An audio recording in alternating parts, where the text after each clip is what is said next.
Good news sa mga miyembro ng Pag-ibig Fund, may pagtaas po sa dividendo ng mandatory at voluntary contributions na pinakamalaki raw sa kanilang kasaysayan. Kung magkano alamin sa pagtutok ni JP Soriano.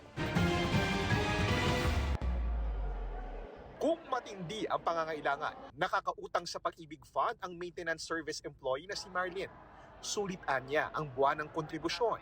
At para may malaki rin siyang pera pag nagretiro na at wala ng sahod, magsisimula na rin siya ng MP2 savings o yung voluntaryong contribution na mas mataas ang dividendo kumpara sa regular na hulog. Nag-apply po ako ng MP2. Kasi ang sabi nila, maganda daw kasi parang savings mo na din po kasi may 7% daw po na interest.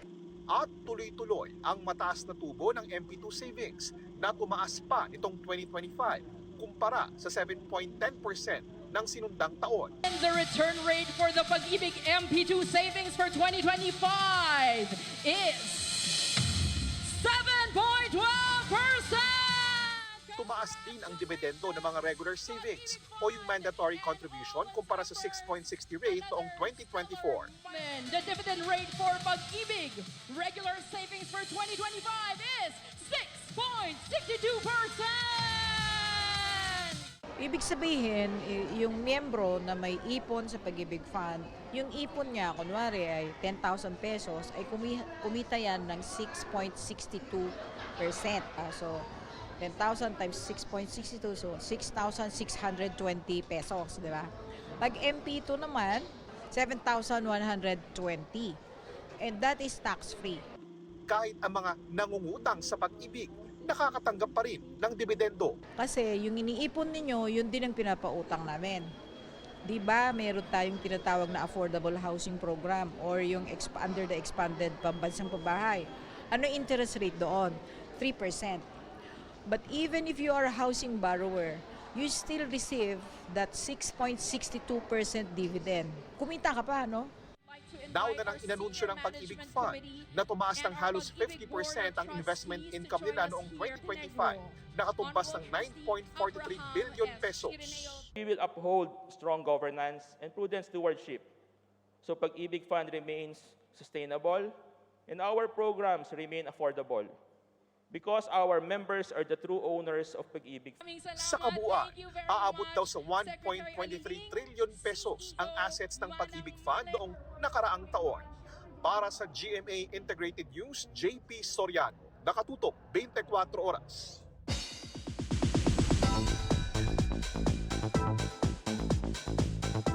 Malalaman na sa ilang oras ang Kapuso at Kapamilya teams na uuwing big winners ng Pinoy Big Brother Celebrity Collab Edition 2.0.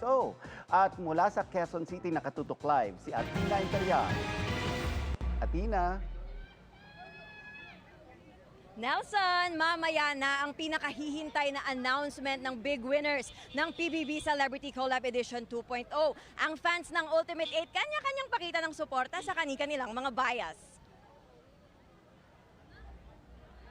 Tanghali pa lang nakaabang na rito sa crossroads ng Mother Ignacia, Scout Reyes at Scout Fuentebelle Avenue sa Quezon City ang ilang supporters ng PBB Celebrity Collab Edition 2.0 housemates na 4 na buwan ding nanatili sa bahay ni Kuya. Mamayang pasyado alas 7 ng gabi, mag-uumpisa ang The Big Night kung saan ia-anunsyo ang winners ng second PBB Collab Edition ng GMA at ABS-CBN. Kapansin-pansin ang mga booths ng fans na may wraps or vinyl graphics and photos ng kanilang mga idolo at mga pares na siniship.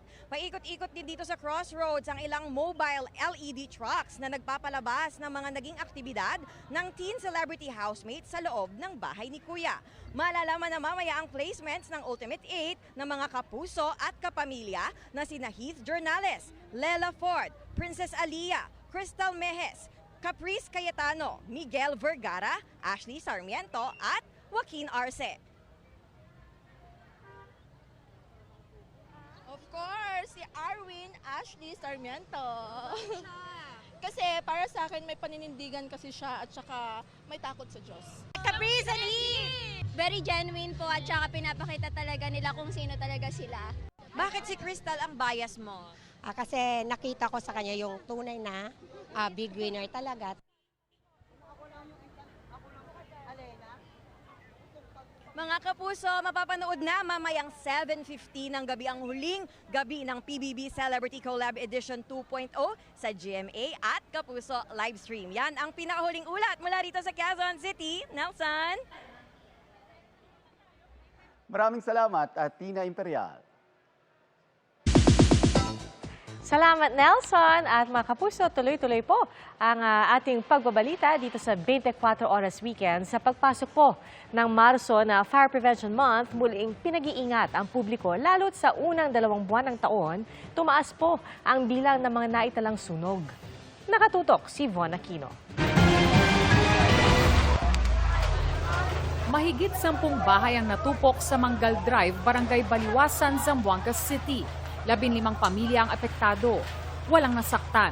Nasa 12 million pesos ang halaga ng pinsala.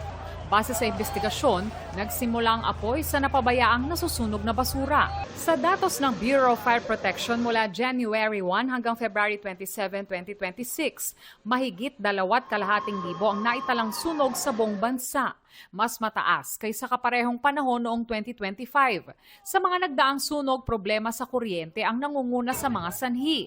At sakto sa pagdating ng Marso na Fire Prevention Month, muling nagpaalala ang BFP sa publiko para makaiwas sa sunog sa buong taon. Itong tag-init nga, marami na po ang gumagamit ng mga dekuryenteng kagamitan tulad na lamang ng pampalamig, pampahangin. Kung mayroon halimbawa yung madalas na pag-trip ng breaker or pagputok ng fuse ay ipa-check nyo na yan sa mga listadong electrician. Ang ilang residente ng Barangay Addition Hills sa Mandaluyong natuto na raw lalo't laging nagkakasunog sa lugar. Kung dati gawa sa light materials at dikit-dikit ang mga bahay, ngayon halos lahat ay gawa na sa konkreto. Niluwagan na rin daw nila ang mga daanan sa lugar. Nung dati naming wala po, kung saan ka po papasok, doon ka rin po lalabas. Kumbaga, isang entrada lang, kaya nung nagkaroon ng trahedya, marami sa amin ang walang naisalba. Para sa GMA Integrated News, Von Aquino, nakatutok, 24 Oras. At yan po ang mga balita ngayong Sabado. Para sa mas malaking misyon at mas malawak na pagdilingkod sa bayan. Ako po si PR Kanghel. Ako po si Ivan Mayrina mula sa GMA Integrated News, ang News Authority ng Pilipino. Nakatutok kami 24 oras.